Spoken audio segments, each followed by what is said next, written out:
I'm Cheyenne Ortiz. There's many things I do in independent pro wrestling. I'm a backstage interviewer, resident content creator.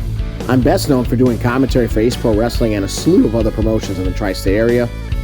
I've been around today's superstars, legends from every generation, not to mention I do the promos for some of the future stars of pro wrestling on the independents.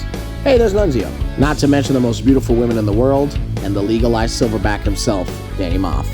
And on occasion, I'll get to cut a rug inside of a wrestling ring too.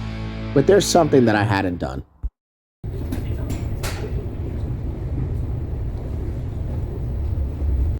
The Tri-State Wrestling Alliance was a pioneer federation in the early 1990s. It was the precursor to ECW and the first promotion to break ground at the legendary 2300 Arena.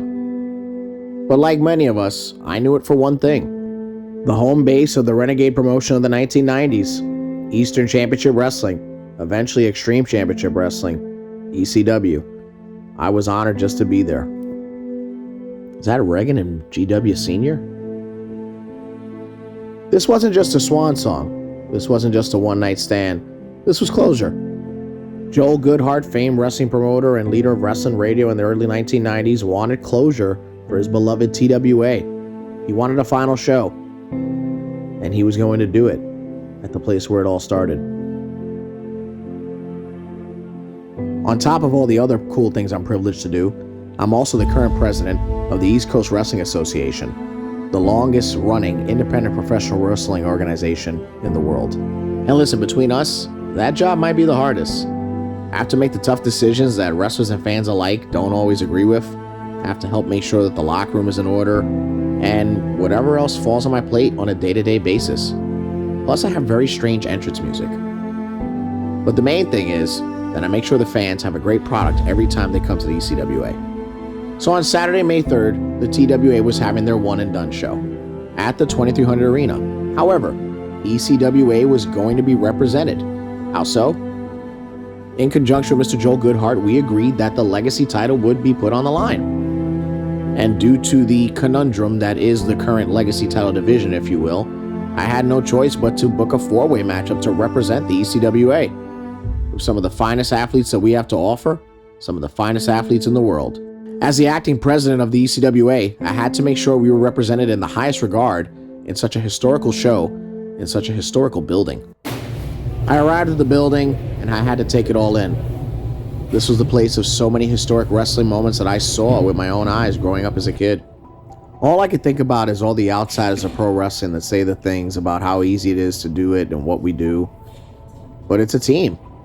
The ring doesn't magically get set up on its own. There's lighting, there's staging, there's fireworks, plus there's wrestling that has to be booked and organized and set to a T. It's a real team effort. It's the same as any other major event that you go to, be it a concert or a sporting event. So after arriving and getting settled and doing all the pleasantries of saying hello to everybody during the convention that took place in the daytime, it was now time for me to put on one of my other hats in the pro wrestling world, production. I helped facilitate all the pre-tape interviews, helped with the lineup, secured talent, queued up guys, and it was time for the TWA show to kick off. All the superstars from the TWA's past, plus the original misfits from the land of Extreme, were all present for a historical show. We got to see a touching moment between Joe Goodhart and Todd Gordon as well. Now that all my pre-tapes were done and everything was edited for the show, I had one focus in mind: ECWA, the Legacy title four-way match, and representing ECWA to the fullest. JD Luscious, Mr. Darius Carter, the Raw Dog Travis Lee, and the Legacy champion himself, the five-star stud, Joey Ace, tore the house down at the ECW Arena. Plus, John Finnegan had to exact revenge on his former cohorts, the Backyarders. Listen to the crowd.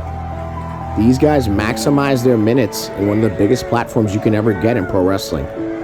As Joey scales the top and gets ready to hit the elbow, I was reminded of why I love pro wrestling. The emotion, the athleticism, and all the moments that we got to create for not just ourselves, but all the fans that got to see us on Saturday night.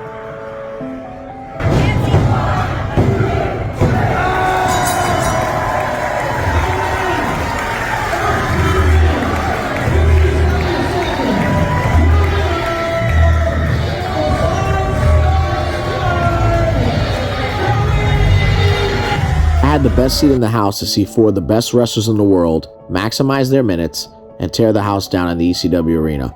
I got to be a part of the card with the Rock and Roll Express, Shane Douglas, Tommy Wildfire Rich, and friends like the Backseat Boys, Notorious Mimi, Gabby Ortiz, and I got to see Vicious Vicky make her ECW arena debut. It was a special night.